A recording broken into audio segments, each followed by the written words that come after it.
Okay, well, it is 11 o'clock, so why don't we get started? The first few slides are an introduction anyways. So welcome to, as I said, to our session on the new PubMed.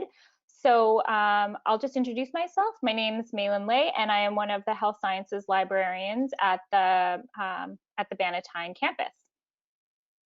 And I'm Janet Rafney. I am also a health sciences librarian.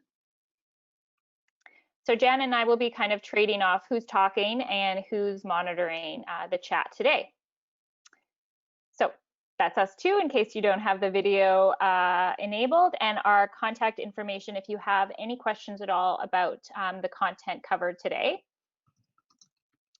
So just a few notes. I think everybody's getting used to online webinars and meetings, but just a few things.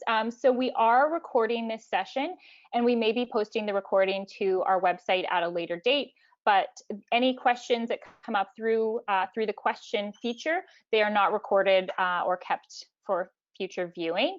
So if you have a question at any time, if you have a technical question, you can send a message in the chat to presenters for help kind of feature in GoToWebinar.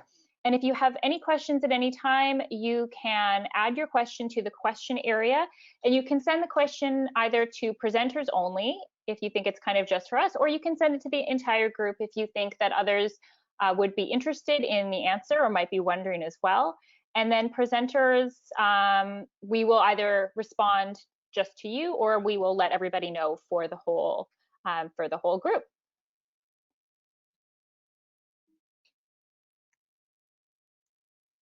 Okay, so the first kind of question we have to think about is, oh, sorry, I'm just having one technical issue here that's coming up on my screen.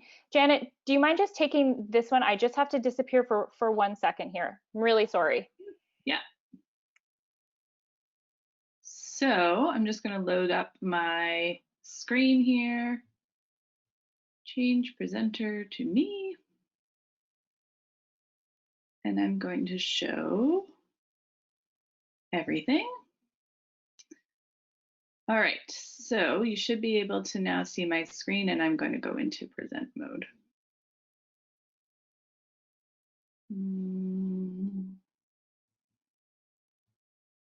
So we're at the outline, I think. So we're going to talk about what is PubMed, changes to PubMed, and then using PubMed, specifically talking about some of the new features, but also just a quick overview in case you aren't super familiar with PubMed. So we have a poll. So if you go to menti.com and click in this code 51975, there are yeah. Sorry, everybody. I am back because I'm running the polls. So okay, let me get started on that. Sorry about that, everybody. So I'll leave the menti.com up just for another minute or two to let you guys get in there. And then maybe we'll switch back so that Malin can show you the answers to the questions. Yes, I will take the screen again here.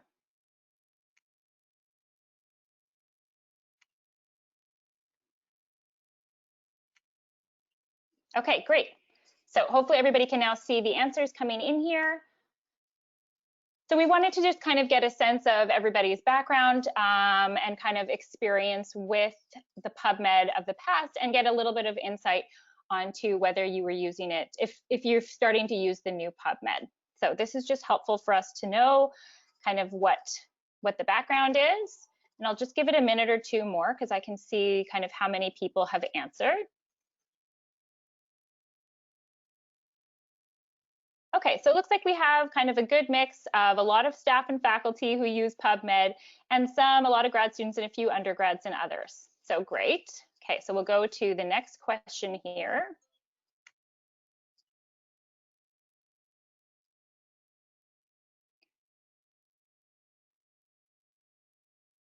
So if you could go ahead and kind of rank these statements for how often you use PubMed, whether you like the new interface, and whether you feel prepared to use the new interface.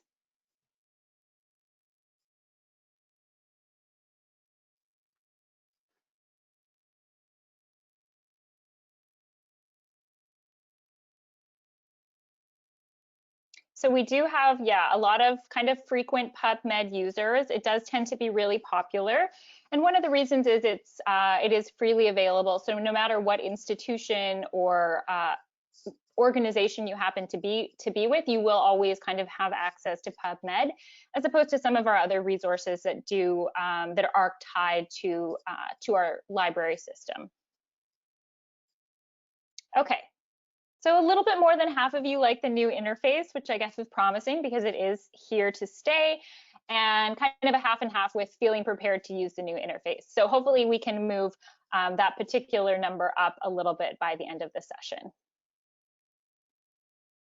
Okay, so kind of if you have any specific concerns or questions or comments about the new PubMed, and I might not address them all here, but we can always come back, or in this exact moment, but we can always come back to them after the presentation and see if there's any that are still out there.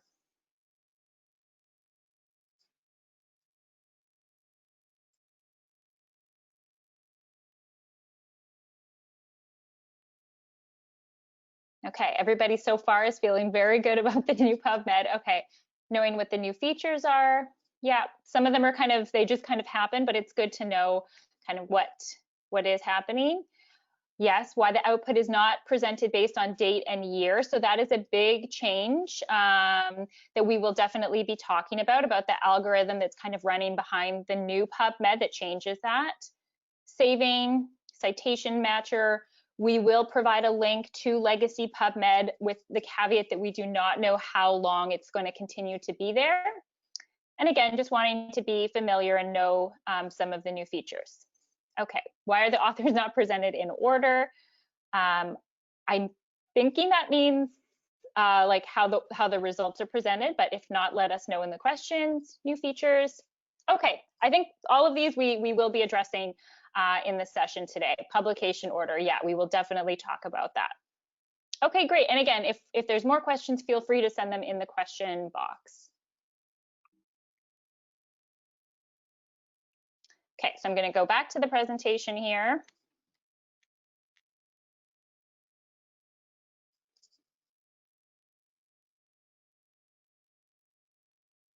Okay, so just in terms of the objectives, so what we want you to be able to get out of the session today is being able to describe those differences between Legacy and the new PubMed, and overall kind of feel more confident using those changes and being able to understand maybe a little bit more about why they are happening, why they were done, and understanding a little bit more about what's called this best match search algorithm, which has changed kind of the default view for how PubMed results are shown.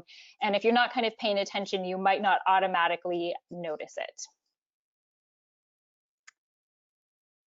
So the agenda, just briefly, it's kind of like the outline, you know, what is PubMed, how we're going to use it. We're going to do kind of a demonstration of how you would search for an author, how you would research a topic, finding a specific article, and how to get help. And we're going to do a hands-on demo. But most of it is going to be kind of screen grabs, just so we don't have to toggle kind of back and forth between the presentation and PubMed at the same time.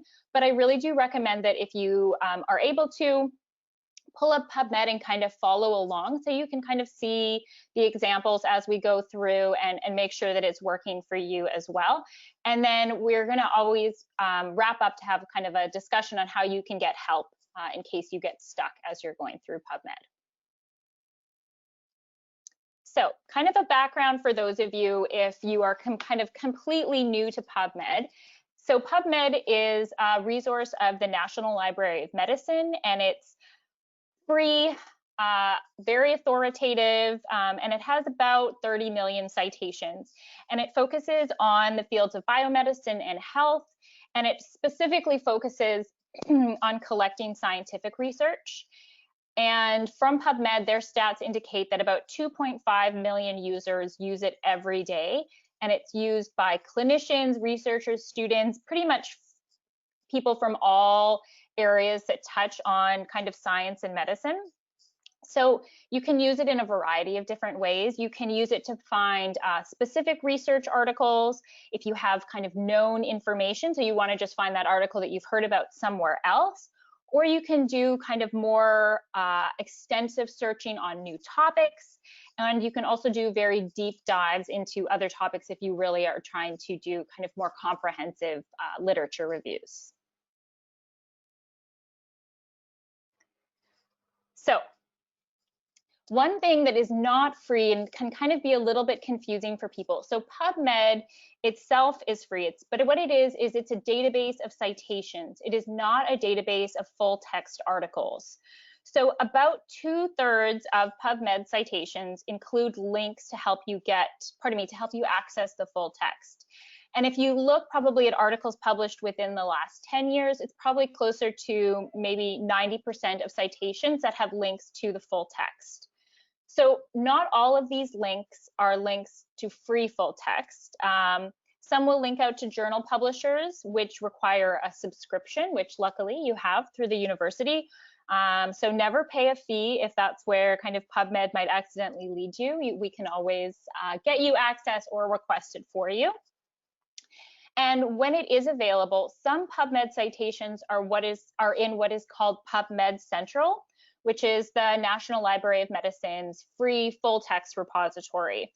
And essentially, just kind of the background for that, any grants out of the National Institute of Health down in the States, any publications that come out of those grants, they have to be made available to the public. So to comply with this policy, authors have deposited their material within PubMed Central. So they're ensuring that the public can access the results of the research paid for essentially by taxpayer money. And these kinds of changes are happening on the Canadian landscape as well. It's not kind of quite as stringent as it is down in the US, but it is slowly happening here.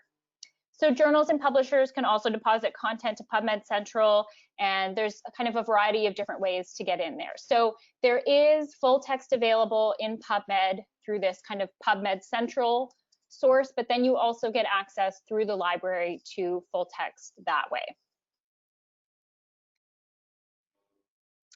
So the new PubMed, what we're all kind of here to talk about today.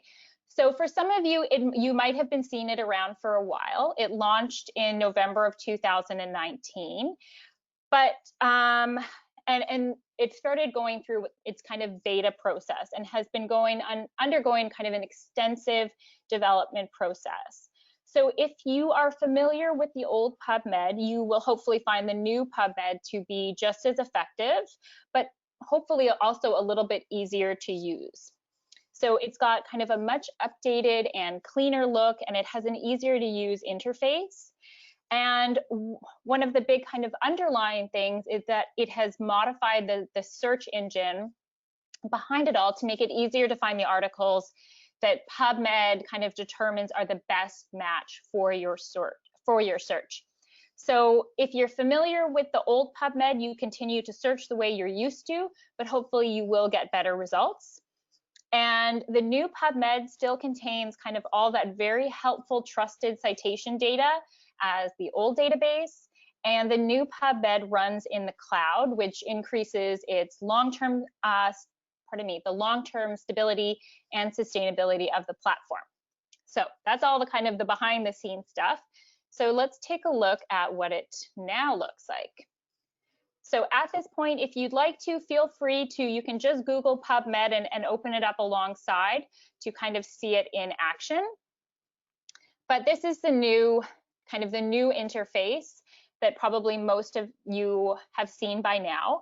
And the most important thing is kind of this big search box right in the middle, which I think everyone is much more used to for Google. And that's mostly what we're going to be using today, and what people use PubMed for, right, is for searching. So, but there are a few other things that you might want to be aware of on this homepage screen. So if you kind of scroll down a little bit, you can see some of the advanced or specialized features that are linked out there. So one thing in particular is here under Learn on the left-hand column with the little kind of brain there. And that's where they have a lot of information in the FAQ and the user guide link.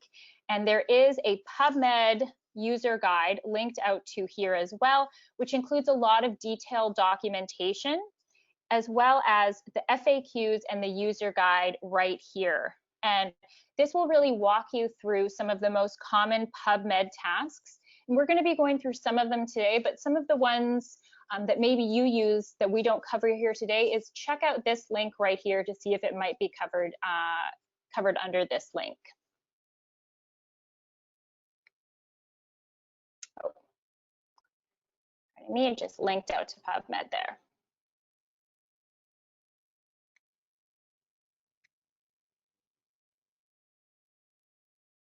Okay, so another thing that you can see if you scroll down a bit further is trending articles on the left-hand side.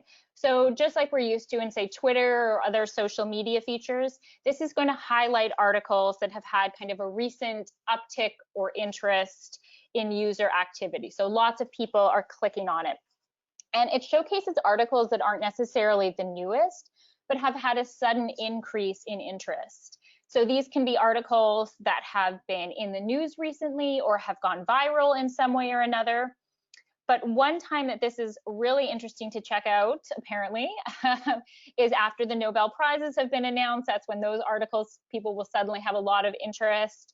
And I think we can all kind of guess what kind of articles are showing up in the trending kind of feature right now. Everybody is pretty much all searching for the same types of information in that area for COVID.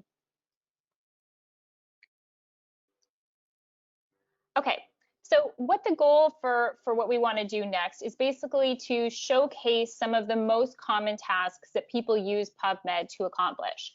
So we're going to start with a very common use case, which happens to a lot of people, where you're trying to find a specific article that you have heard about based on kind of some information that you've heard about it. So whether that's a newspaper article, in a news story on the radio, a podcast, that kind of thing.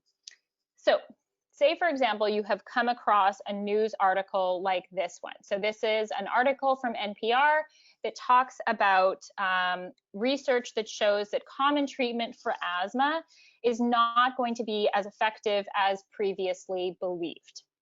So fortunately, within this article itself, there is a link back to the original research, but this is not often the case. So if we see articles on, the Globe and Mail or the Free Press, they may talk about new things that are happening, but they're not always going to link out to that original research where they're getting from. And it can be sometimes really difficult to track back to the original research. But with PubMed, you can do that a little bit more simply.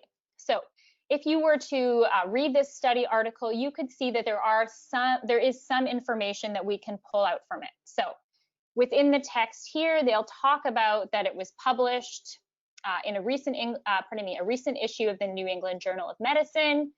Usually you will get at least one author, usually the lead author. So here we can see that it was written by a Lazarus.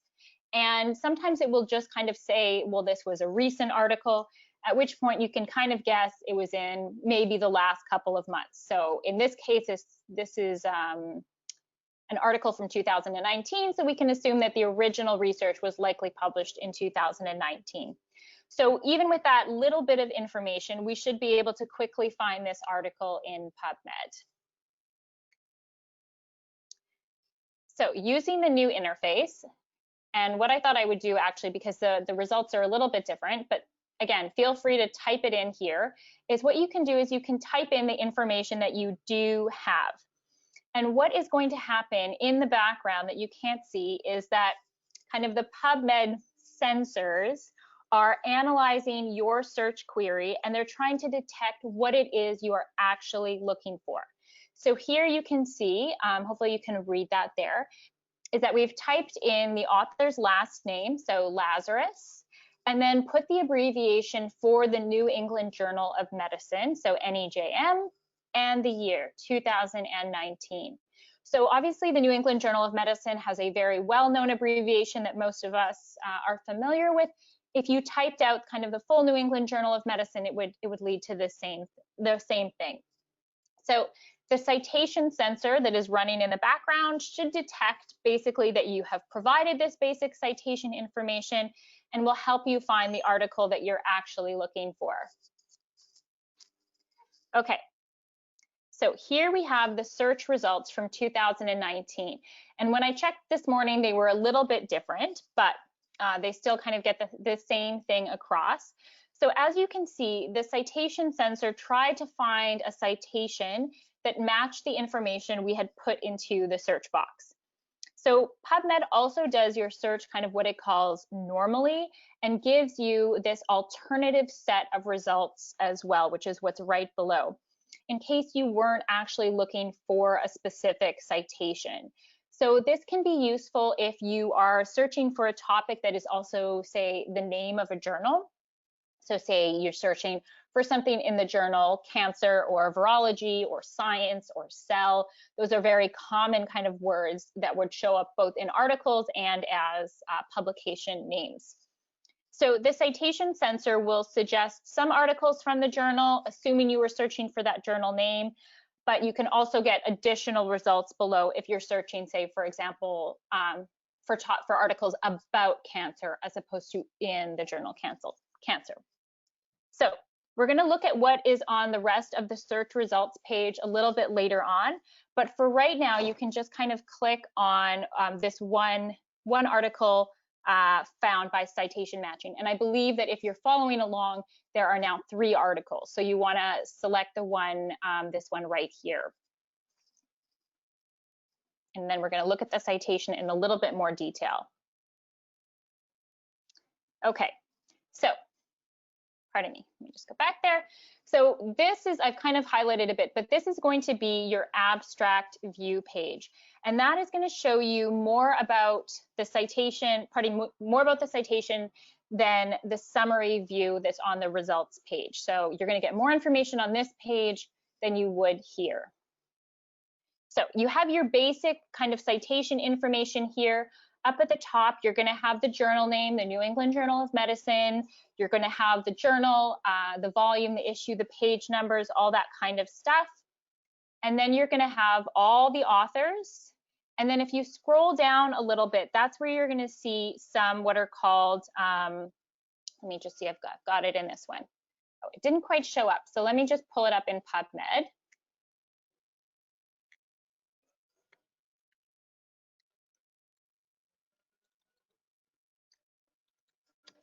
So just following along here.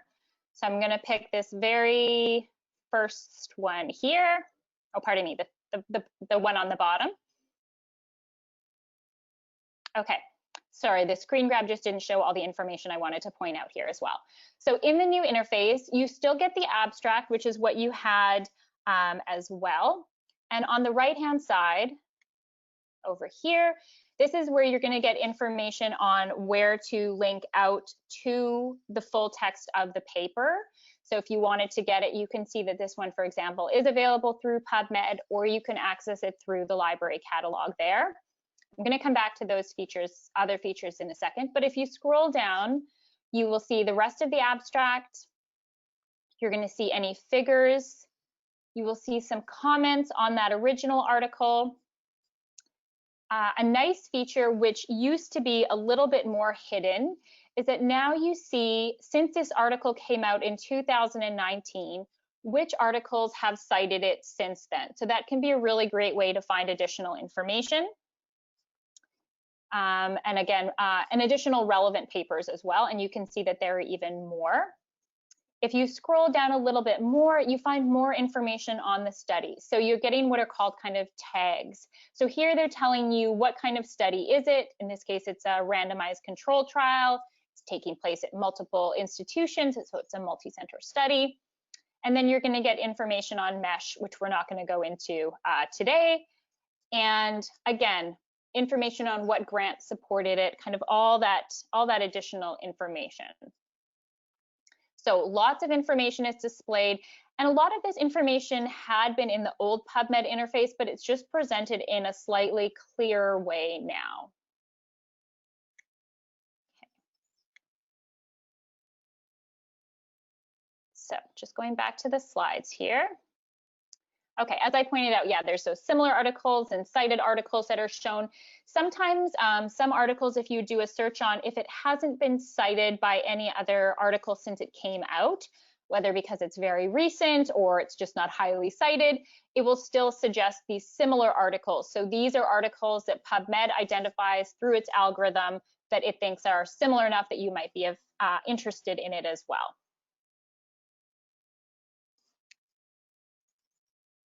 And there will also be references, yes, for the article, references occasionally for the article that come from the publisher. So that's where they're pulling kind of all that information out. Okay, so that was searching for a known citation. Another frequent task that people use PubMed for is when they are searching for an author and they're trying to find all the publications by that author.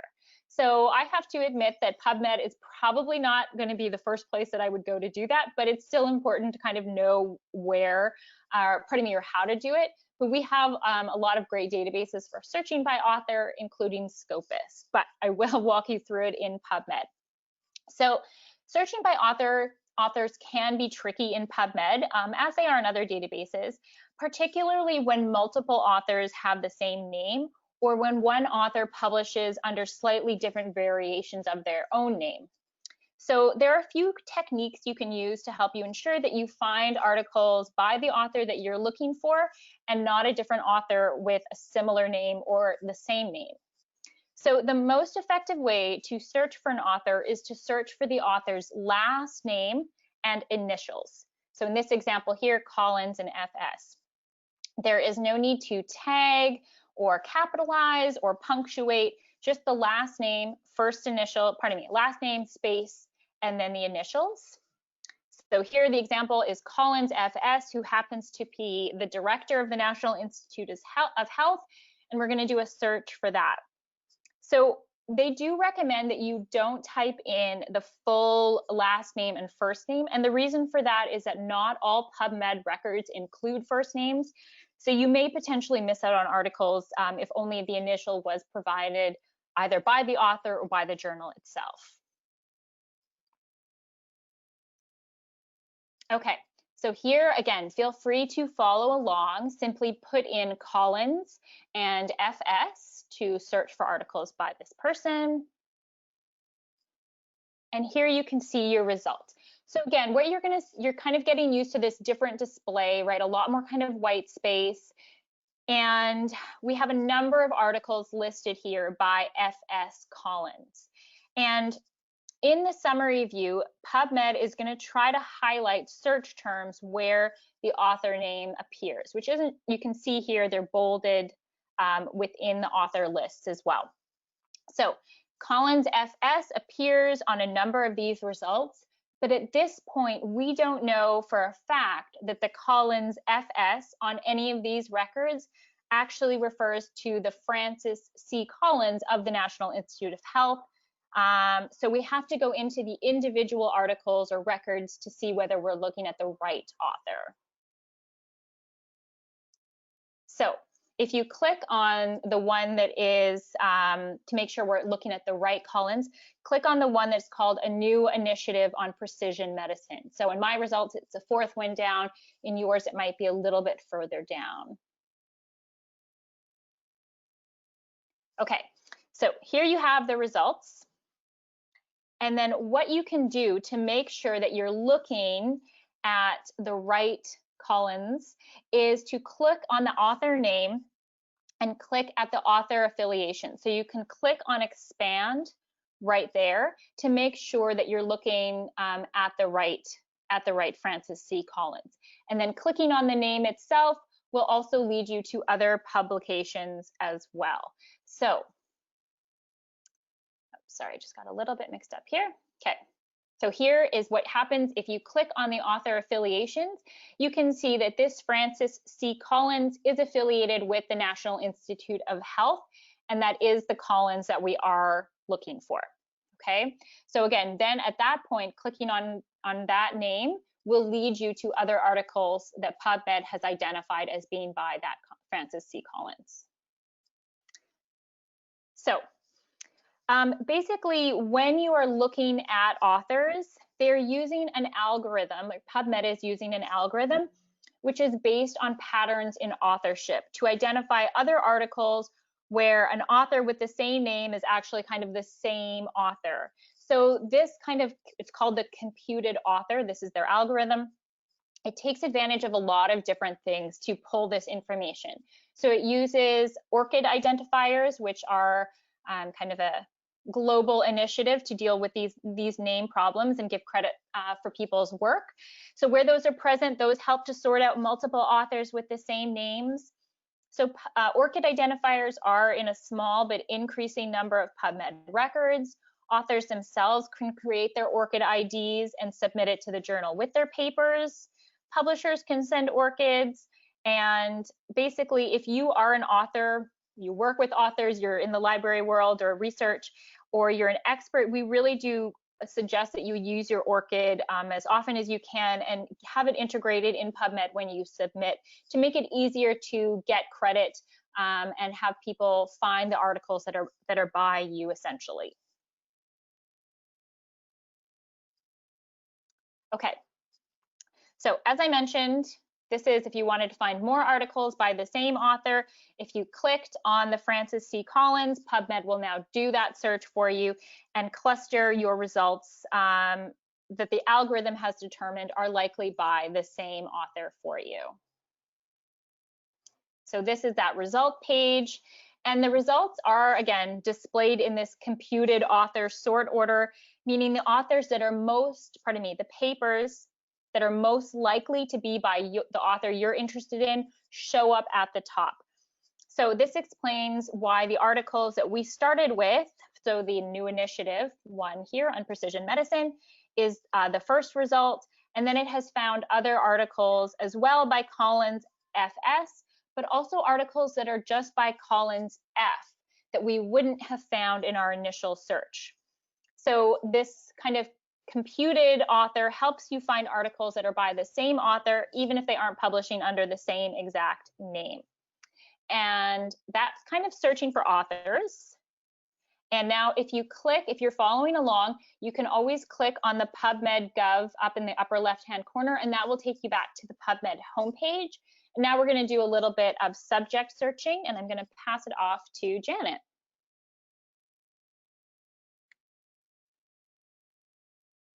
Hi, everybody. Okay, so let me get my screen set up.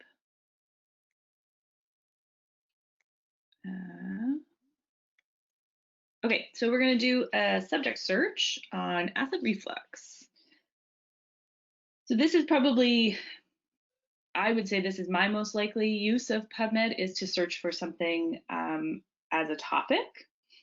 Often it's something I don't know all that much about, that's just how my world works. But you may have more familiarity in your area. You might be doing a deep dive into that topic. PubMed has a few features that when you put together make it really easy for you to find literature on what you need very quickly with not that much effort on your part, hopefully. So one of the new priorities in PubMed is something called Best Match, and this is really one of the biggest change in old PubMed to new PubMed, and also really affects what you see first. So a lot of your questions at the beginning were Janet, about. sorry to interrupt you. You're just not, we don't see your screen right now, I believe. Oh, okay. I haven't done anything yet, but let's just. Okay, sorry, it's just on mine. Sorry for the interruption. Okay. Thank you. So let's present that again. Better? Great. Okay. So if you are following along at home, you can type in acid reflux, and then we'll get started in a sec looking at what those results are. So I was talking about Best Match, and it is an algorithm just like the computed author concept. So the idea is to sort similar things. It's kind of similar to other search engines, very Google friendly, like based on analytics and usage statistics. It's clear that the overwhelming majority of users only look at the first few results. So PubMed is working to kind of build those first results to the best match, hence the name. And so PubMed also has a very large back history of data of what people are clicking on and usage and information. So they try to employ that information. So the goal is for that you can type in a simple concept and PubMed will do a bunch of work in the background to get you the best results it can. And this includes things like medical terminology versus lay terminology, all of that kind of stuff. So we can just simply type our topic into the search box and click search, such as acid reflux. You don't need to worry about punctuation, capitalization, Boolean operators, which are ands and ors. And you don't need to know the proper scientific name for what acid reflux is. Okay, so here are some results for acid reflux. Again, they'll be slightly different because the screenshots are not from today. Then we've seen this screen before, right? So you've got your filters on the left, your results in the middle. And in this search, we have 36,000 results. So this is quite a common PubMed situation where you have a ton of literature and you have to sort of sift through it and make some choices. So we'll look a little bit more about how to filter that kind of stuff. In the center of the page, there's our list of results. You're seeing just that brief summary, so the citation information and then the first few lines of the abstract. You can also see the PMID listed prominently in the citation. That's a unique number that every article that goes into PubMed has, and it's really handy to track back to papers that you want to gather, or say you need to ask us for how do we access this kind of literature, and then just all you need is that number. You don't need to keep anything else. And you can see that some of my words are bolded, right? So gastroesophageal reflux, I didn't type that in, but PubMed has mapped acid reflux to the more technical term. You should be able to see, maybe not in this view, tagging what kind of article it is. So some of these will have tags for randomized citation, that kind of thing. Randomized trial, sorry. Let's look at the citation button, which is a new feature. I don't know if you guys have noticed this yet or not. You've probably seen this in other databases. So Google has always had this and a few other places. But under each record in PubMed now, there's a cite button. And it includes the American Medical Association's formatting, which is very similar to Uniform in Vancouver, covering most of the health sciences, how we cite in health sciences. So one critical piece of that is the abbreviation of the journal name. And so this has that here, which is very helpful. Of course, you're only citing one at a time. So if you have like a big long paper and it's a numbered style, you're still going to have to use something else, but it gives you a nice snapshot at the very least.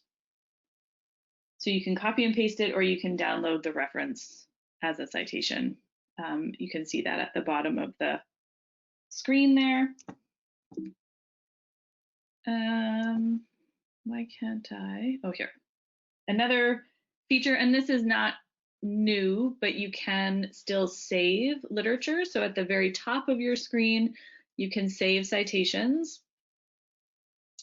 This is showing you a view of having selected a couple of articles with the tick boxes on the left-hand side, and you're going to save that citation in a summary format, which is just what we're seeing on our screens right now. You can also save in abstract format, which is usually what I do when I'm sending to a colleague or to someone I'm working with in the library, so that they can get a pretty good view of what this article is before they go to the work of getting the full paper. You can also save citations in this same menu to be imported into a citation management system like EndNote or Mendeley or Zotero. There is the NBIB form is still there. That's PubMed's own version of citations, which does cause some confusion sometimes when you're using something like EndNote, which everyone else is using RIS and they're using NBIB. But it was causing problems in the testing for them to switch to RIS files. So they've gone back to NBIB. I think at some point you may be able to do either option, which will be handy. And then there's also an email option, and you can email them to yourself or to somebody else. And it basically just sends whatever you've collected in that selection to send as an email. So really handy for colleagues or for collaborators. Another tool in here is creating an alert, and this is something that we teach in the Keeping Current, Keeping Alert session if you've come to one of those at lunchtime, or we're happy to do these to talk about how to do these individually, but it's pretty easy in PubMed and it's not that different from how it used to be in old PubMed. So you can save a search and you can set up an alert so that you get new information weekly, monthly, daily, depending on how you want, to whatever email you choose. You do have to create an account in an NLM portal called MyNCBI. It's free, and it doesn't have to be connected to your university account. So you can see Dr. Peabody here on the screen is using a Gmail account. So sometimes that's nice if you like to keep two worlds separate and you don't want to get a bunch of alerts in your work email. Okay, so let's go back to what we can do on this results screen. So there's lots of things we can do to narrow our scope so that we're not sifting through 36,000 papers to pick one to look at for acid reflux. One of the major filters that we use a lot is results by year. And they've changed this view to more of a visual view, which is kind of nice, especially for visual folk like me. So at the very top of the filters sidebar, you see the results by year graph. And you can kind of see trends over time in publications. So obviously, this has been more a topic that's been discussed more recently. The time frame is quite large in the automatic view, but you can change your results by year graph. I'll show you just a sec. So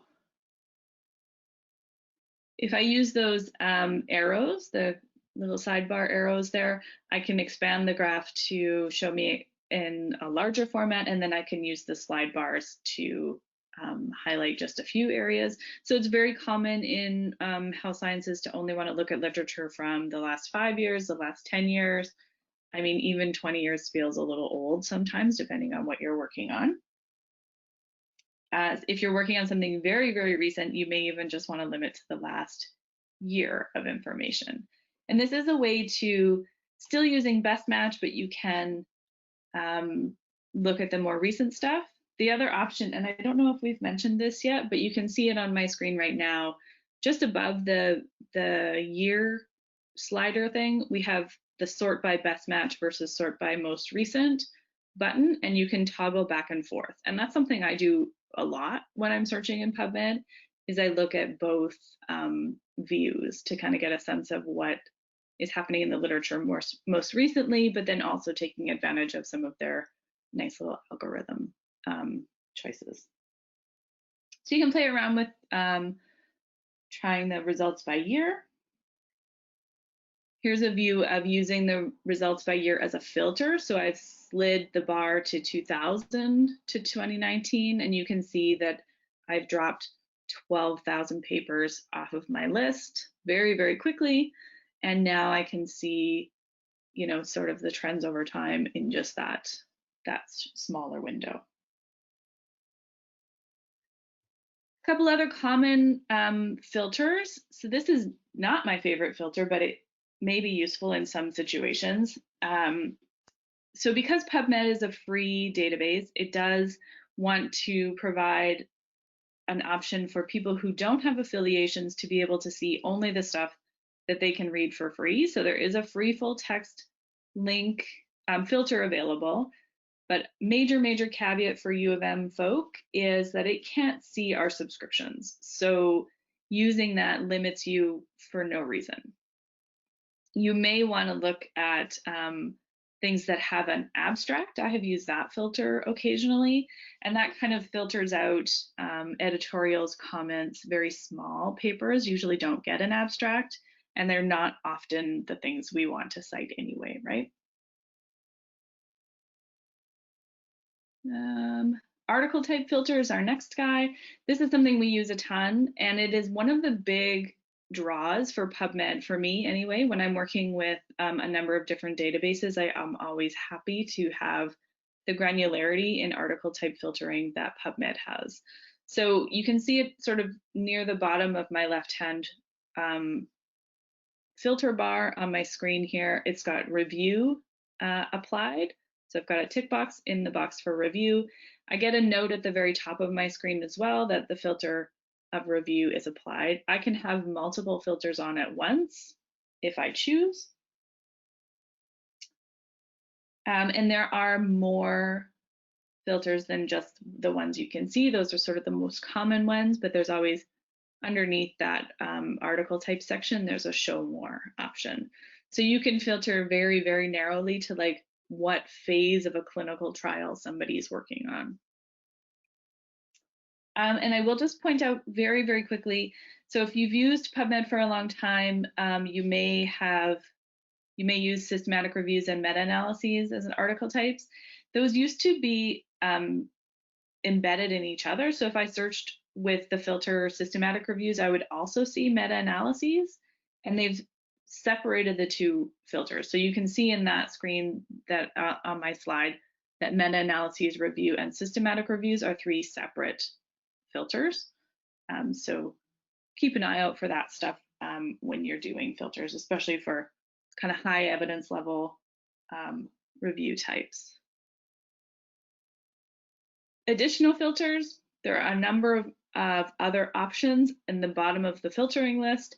And when you click on any of the headings, then you get a box on the right-hand side that gives you more options, and you can apply those to your search. So here on my screen, I've got a bit more of that article type view, so you can see how granular it gets. There's also species, language, sex.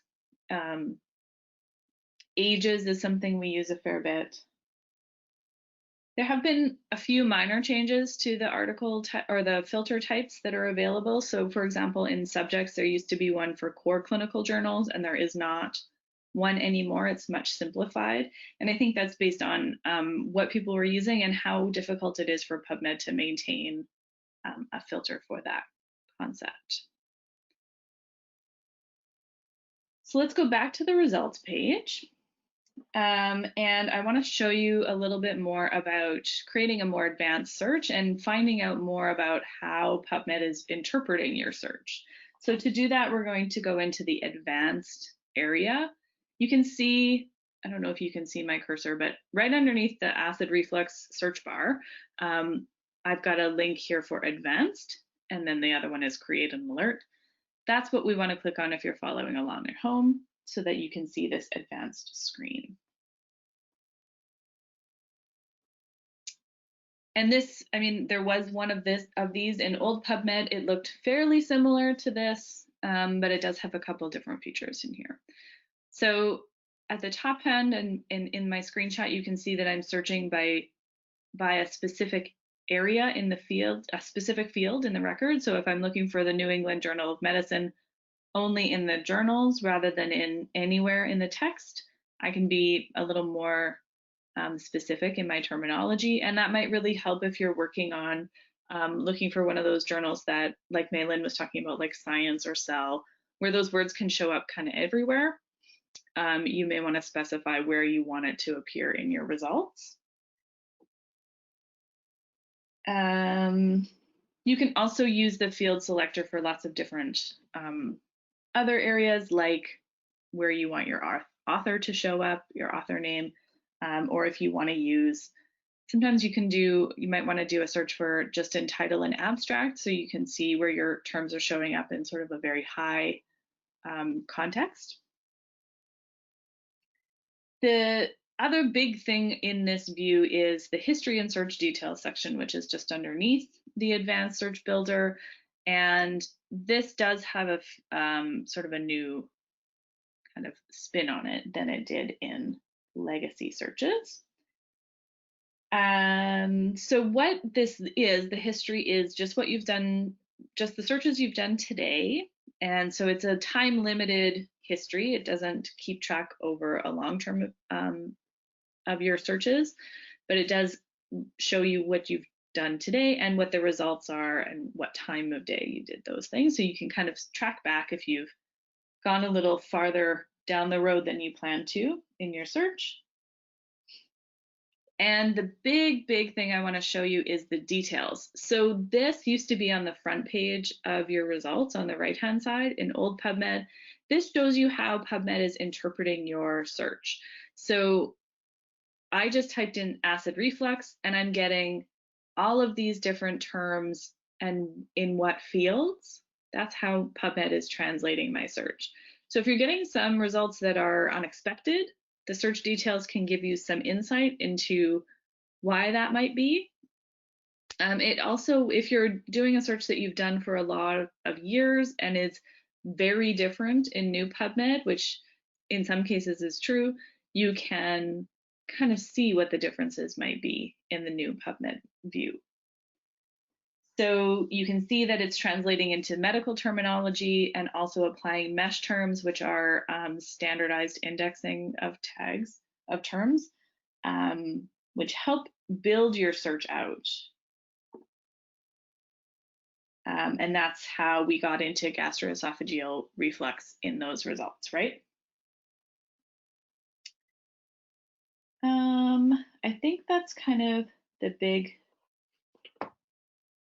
pointing out we wanted to do in terms of the specifics of what the PubMed interface looks like.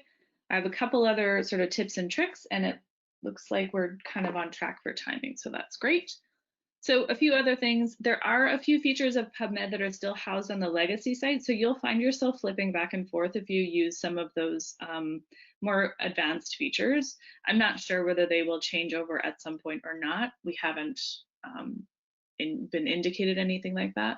So mesh database, if you search for mesh terms, it looks like legacy PubMed. Single citation matcher does still exist, and I know someone asked about that at the beginning of the session. So it's still on the front page of PubMed. MyNCBI looks the same as it always has, and clinical queries look the same.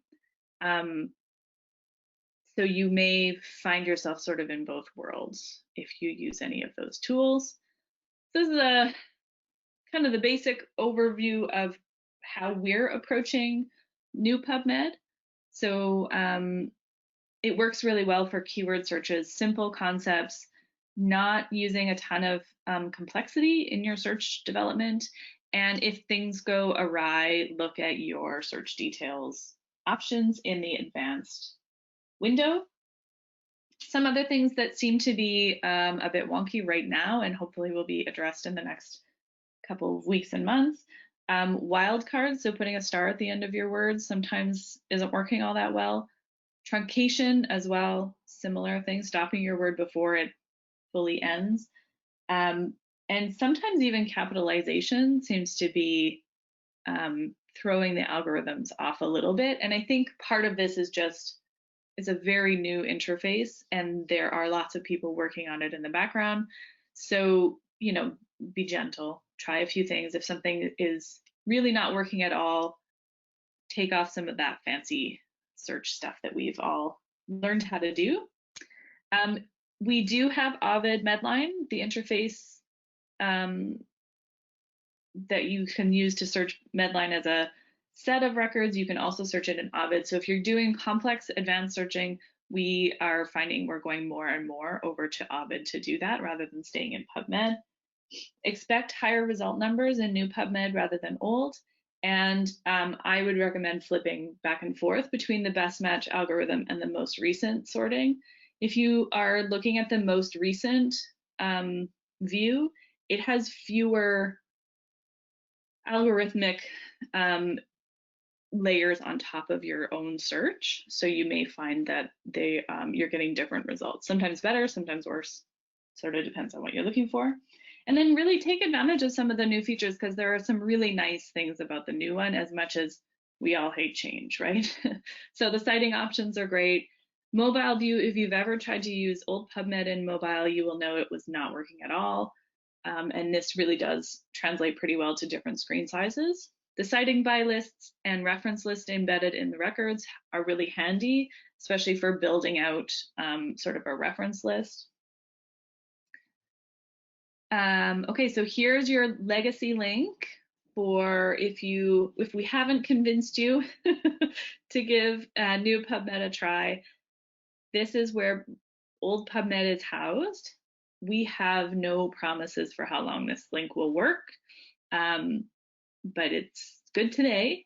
And note in the bottom of new PubMed, there's this little green box that you can report errors and provide feedback right to the PubMed team too, and they are actively working on stuff. So if there are things that you're finding repeatedly are terrible for you and you have a little bit of time, feel free to send them some feedback.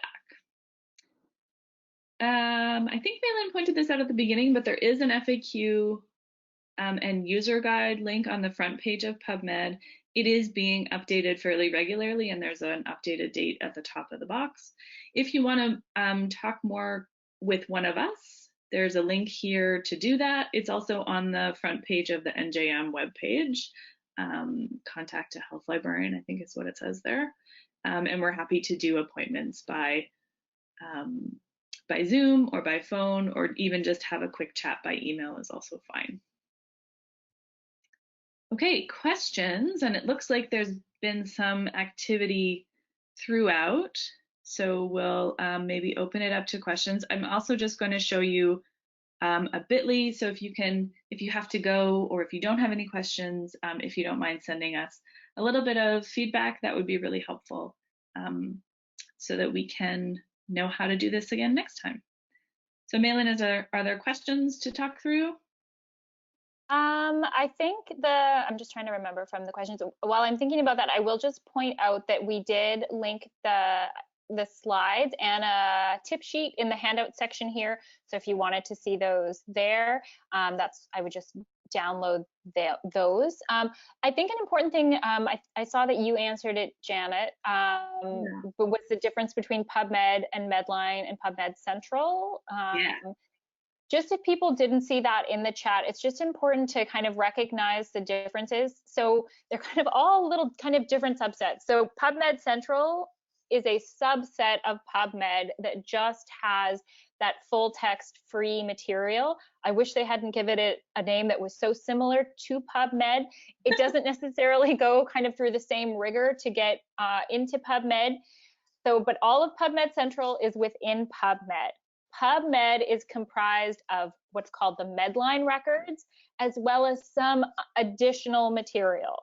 So when we talk about Ovid Medline, which is a different database with it has a different interface, which is better for advanced searching, it contains those Medline records. So everything that is in Ovid Medline is in PubMed, but not everything that is in PubMed is in Medline. So what PubMed has that Ovid Medline doesn't is some really new material. So I would say if you are doing research on COVID-19, you need to be in PubMed, because that is where the newest material is coming out.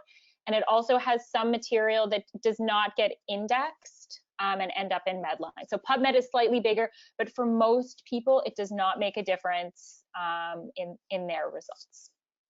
I hope that kind of makes sense.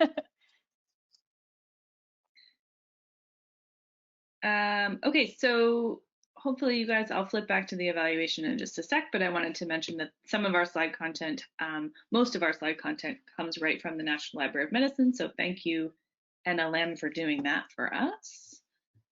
Okay, well, thanks guys. Thanks for attending, and we hope that was helpful. Thanks very much. Okay, bye.